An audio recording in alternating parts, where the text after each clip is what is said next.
रोज एक नई कहानी देखने के लिए चैनल को सब्सक्राइब करें और बेल आइकन दबाना ना भूलें। शालू को हमेशा से ब्लैक नेल पेंट लगाने का बहुत ही शौक था। वो ज्यादातर अपने नेल के लिए ब्लैक नेल पेंट का ही इस्तेमाल करती थी, लेकिन उसकी ये आदत उसकी माँ सुमित्रा को बिल्कुल भी अच्छी नहीं लगती थी, क्योंकि शालू का रंग पहले से ही बहुत सांवला था, जिसके चलते जब भी वो ब्लैक नेल पेंट लगाती थी उसकी माँ उसे बहुत सुनाती थी। ऐसे ही एक रोज शालू अपनी फ्रेंड अंजलि की शादी में जाने के लिए तैयार होकर जैसे ही नेल पेंट लगाने के लिए ब्लैक नेल पेंट उठाती है, तभी उसकी माँ सुमित्रा उसके कमरे में आती है और उसे नेल पेंट लेते हुए देखकर कहती है, ये तू क्या करने जा रही थी? फिर से काले रंग की नेल पेंट लगाने जा रही थी? तुझे कितना भी समझा लो, लेकिन तुझे समझ नहीं आता है। माँ, मेरी नेल पेंट वापस करिए अभी के अभी। आप जानती है ना कि मुझे ब्लैक नेल पेंट कितनी पसंद है।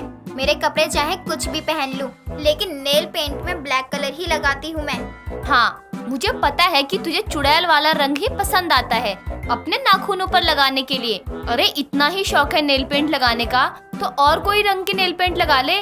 जरूरी है चुड़ैल वाले नेल पेंट लगाना? पहले से ही चुड़ैलू वाले नाखून कम है क्या?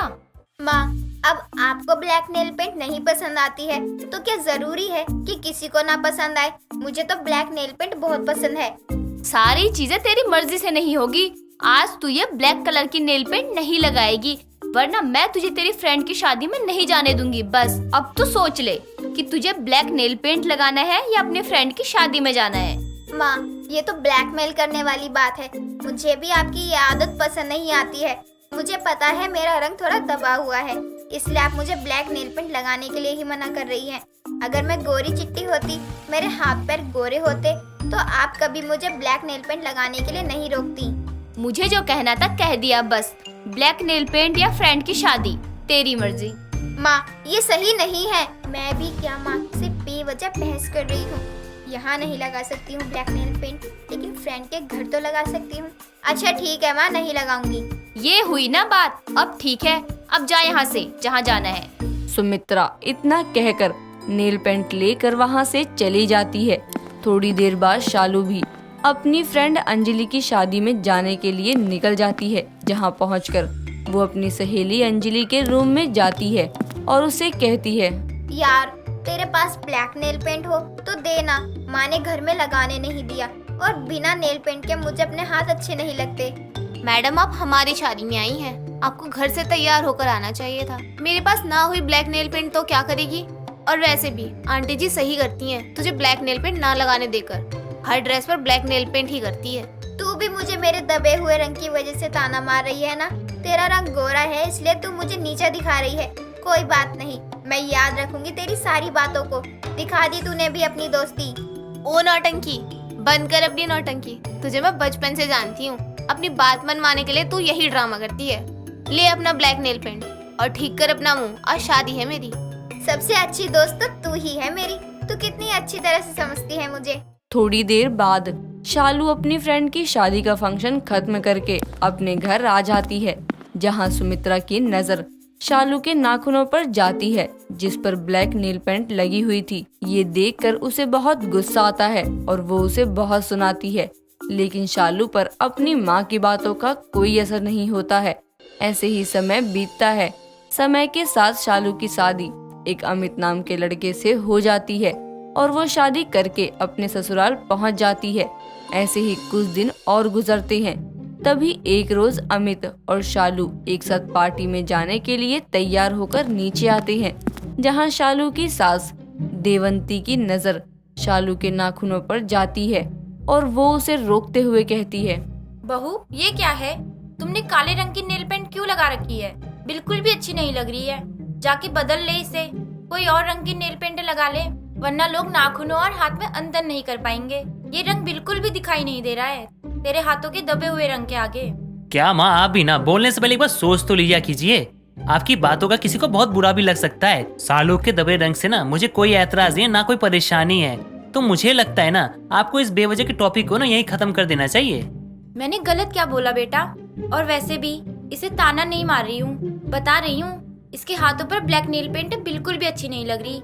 और जहाँ तक मुझे लगता है तो ये बात इसे शादी से पहले ही सुनने को मिल रही होगी, क्यों बहू, मैंने कुछ गलत बोला?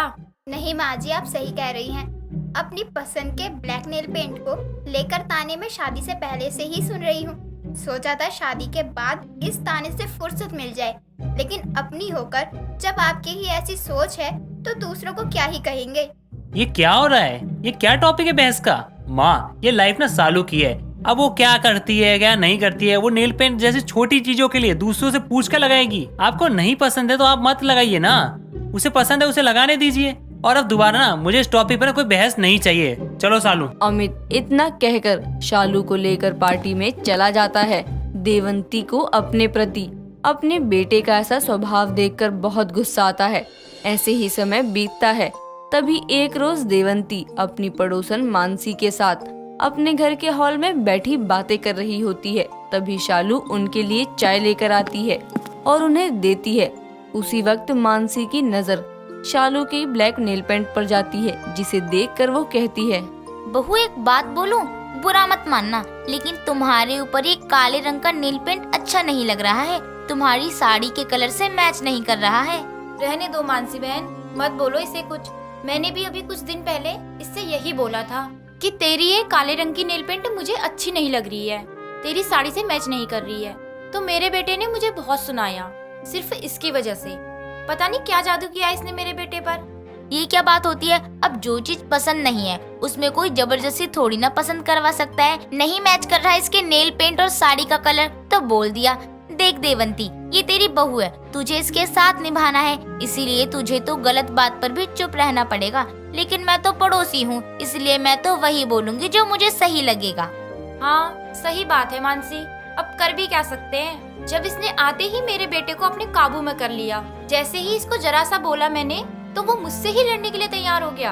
आजकल ऐसी ही बहुएं आती हैं जो आते ही लड़कों को माँ के खिलाफ भड़का देती हैं। बस करिए आप लोग। आप क्या सोचते हैं कि मुझे समझ में नहीं आता कि आप लोग मुझे किस बात का ताना मार रहे हैं। आप लोगों को मेरे नेल पेंट के कलर से कोई परेशानी नहीं है, बल्कि आप लोगों को मेरे दबे हुए रंग से परेशानी है। अगर ब्लैक नेल पेंट किसी गोरी लड़की ने लगाया होता तो उसके हाथ बहुत अच्छे लगते, लेकिन आप भी बताइए, क्या ये बदलना मेरे ही हाथ में है, जो हमेशा कोई ना कोई मुझे सुनाता ही रहता है मेरे ब्लैक नेल पेंट के लिए। सबकी नजर सबसे पहले मेरे नेल पेंट पर ही जाती है। शालू की बात सुनकर मानसी और देवंती को अपनी भूल का एहसास होता है और दोनों ही शालू से अपनी गलती की माफी मांगती हैं। और देवंती फिर दोबारा कभी अपनी बहू शालू को उसकी पसंद की ब्लैक नेल पेंट लगाने से नहीं रोकती, न ही कभी दोबारा उसे लेकर उसे ताने देती है। निधि एक भोली भाली लड़की थी जो अपने परिवार के साथ एक शहर में रहती थी। उसकी माँ और पिता ने उसे बेहद ही नाजों से पाला होता है। वक्त बीतने के साथ निधि काफी सुंदर और बड़ी हो जाती है, जिसे देख बोलते हैं, अरे ओ निधि की माँ, कहाँ हो? यहाँ आओ। इस तरह मालती अपने पति सोहन के पास आकर बोलती है, आ गई। अब जल्दी से बताइए कौन सी खास बात है सुबह सुबह। अरे बोलना नहीं है, तुम्हें दिखाना है। देखो चारों तरफ कुछ बदल गया है। अपने पति सोहन की बात सुनकर वो चारों तरफ देखने लगती है और बोलती है, अरे क्या देखूं, आपको नहीं दिख रहा क्या? रोज की तरह सुबह है, सूरज पूरब से निकला है, वही हल्की हल्की सी धूप है, भला इसमें क्या नया है? अरे भाग्यवान, मैं तुम्हें हमारी बेटी को दिखा रहा था कि निधि अब बड़ी हो गई है और वक्त आ गया है जब हमें उसकी शादी के लिए सोचना चाहिए। हाँ, बात तो सही कह रहे हैं आप। अब हमें हमारी बिटिया के हाथ पीले कर देने चाहिए। हाँ, मैं आज ही पंडित जी के पास जाकर उसकी शादी के लिए अच्छा सा रिश्ता ढूंढने के लिए कह देता हूँ। इस तरह सोहन और मालती दोनों अपनी बेटी की शादी की बात करते हैं और सोहन अपने जानकार पंडित को निधि की फोटो देकर उसके रिश्ते देखने के लिए कहता है। और ऐसे ही कुछ दिन बीतने के बाद एक रोज पंडित के द्वारा भेजा गया एक विनीत नाम के लड़के का रिश्ता उसके परिवार के साथ चलकर उनके घर आता है और सोहन बोलता है, आइए बहन जी, आओ बेटा, आप दोनों बैठो, मैं अभी आया। इतना कहकर सोहन अपनी पत्नी मालती को बोलता है, निधि की माँ, सब कुछ बन गया क्या? और निधि रेडी हो गई। जी आप चलिए, मैं उसे लेकर आती। इस तरह थोड़ी ही देर में मालती अपनी बेटी को लेकर लड़के वालों के पास आती है और निधि अपने हाथों से उन्हें चाय नाश्ता करवाती है। और निधि की खूबसूरती देखकर विनीत पहले ही नजर में उसे पसंद करने लगता है और साथ ही निधि उसकी माँ को भी पसंद आती है। और विनीत बोलता है, माँ मुझे तो निधि पसंद है। ठीक है विनीत बेटा, मुझे भी हमारी होने वाली बहू पसंद है। मालती बहन, हमें ये रिश्ता मंजूर है। दोनों परिवार की मंजूरी से रिश्ता पक्का हो जाता है और कुछ ही वक्त में उन दोनों की शादी भी हो जाती है। जिसके बाद निधि अपने ससुराल आती है और अपनी शादी की रात जब वो अपने कमरे में बैठी होती है तभी वहाँ विनीत आता है और बोलता है, अरे ये क्या पुराने जमाने की लड़कियों की तरह घूंघट किए बैठी हो। मैं तुम्हारे लिए कितनी सेक्सी नाइटी लाया था, मुझे लगा कि तुमने वो ही पहनी होगी। सॉरी विनीत जी, मैंने इस ड्रेस को देखा ही नहीं था। कोई बात नहीं, मैं अभी ये पहन लेती हूँ। अरे इट्स ओके, छोड़ो उस बात को, मुझे अपनी सुहागरात खराब नहीं करनी। इस तरह सुहाग रात में वो दोनों एक दूसरे के बेहद करीब आ जाते हैं और बहुत ही खूबसूरत पल बिताते हैं। और सुबह हो जाती है, निधि की आँख खुलती है और वो बोलती है, शुक्र है नींद खुल गई।